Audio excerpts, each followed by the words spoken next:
Her iki bayram namazı, yani Ramazan ve Kurban bayramları İslam'ın şiarındandır. Yani şiar demek alametlerindendir. Bayram namazları Hanefi mezhebinde vacip, diğer mezheplerde sünnet, ama bunların önemi çok büyük. Mesela ezan gibi, ezan da öyledir. Yani bir memlekette ezan varsa orada demek ki Müslümanlar yaşıyor demektir. Bayram namazları da İslam'ın işaretlerinden ve alametlerindendir. Resulullah sallallahu aleyhi ve sellem bayram namazını Mescid-i Nebevi'de değil, yan tarafta, şimdiki Mescid-ül Hamame denilen yerde açık bir alanda kılardı. Herkes namaza geldiği için kadın erkek herkes katılırdı. Onun için açık sahada kılıyordu. Resulullah sallallahu aleyhi ve sellem buyuruyor ki bayram namazına sadece erkekler değil kadınlar da gelsin. Namaz kılmasını bilmeyen çocuklar da gelsin. Onlar da baksınlar, bu İslam'ın güzelliğini görsünler.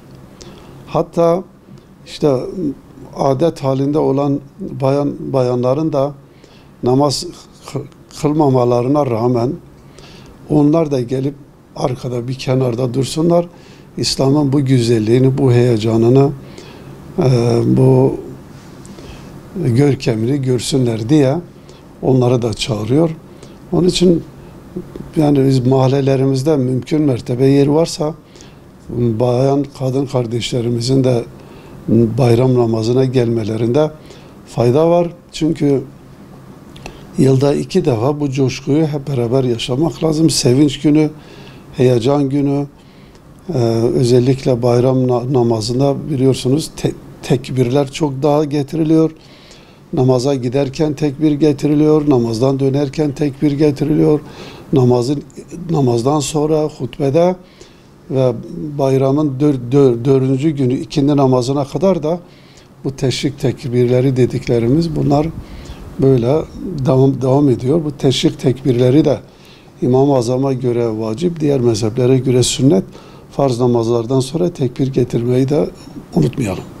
Kurban Bayramı'nda Resulullah sallallahu aleyhi ve sellem buyurduğu gibi birincisi namaza giderken erkenden işte kalkacak, gusül abdestini alacak. Çünkü müminlerin arasına giriyor, tertemiz, güzel elbiselerini giyecek. Mümkün mertebe sabah namazını da camide kılsın.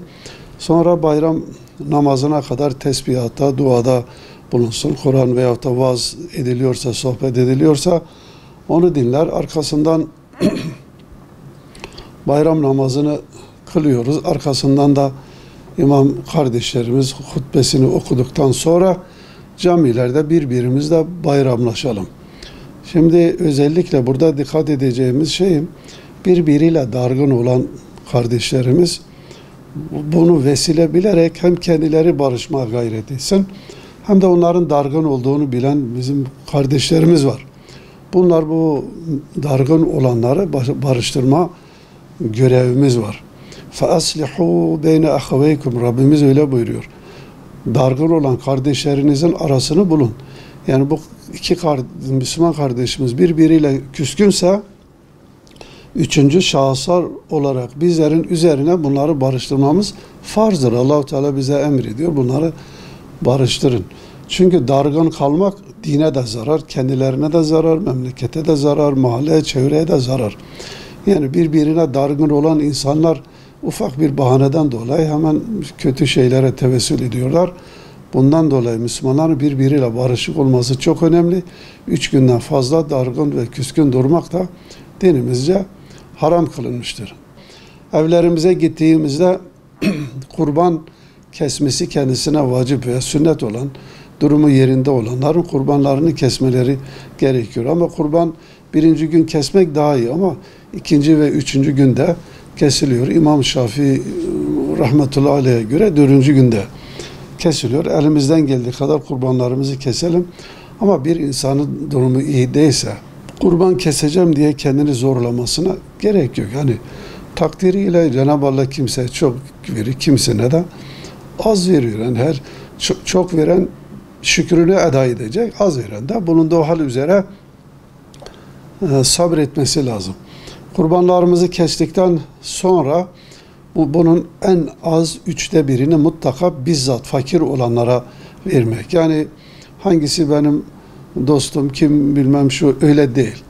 1/3 mutlaka fakirlere gitmesi lazım.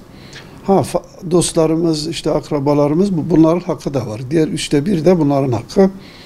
1/3 de bizim aile efradımızın da hakkıdır.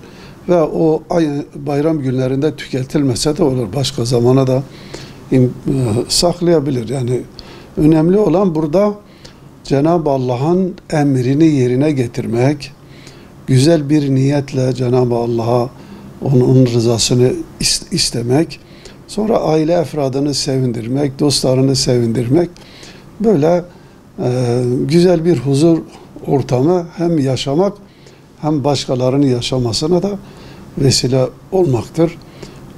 Dediğim gibi teşrik tekbirlerini de farz olan namazlardan sonra unutmayacağız. Sonra akrabalarımız, işte anne babamız, akrabalarımız, amcalarımız yakınlık sırasına göre ya ziyaret etmek lazım ya en azından telefonla ulaşmak lazım. Bir de ahirete irtihal etmiş olan akrabalarımızın, müminlerin de hak hukuku var. Onlara da işte Kur'an okuyacağız veyahut da kabirleri yakınsa en azından gidip ziyaret edip bir Fatiha'da bulunmamız gerekiyor.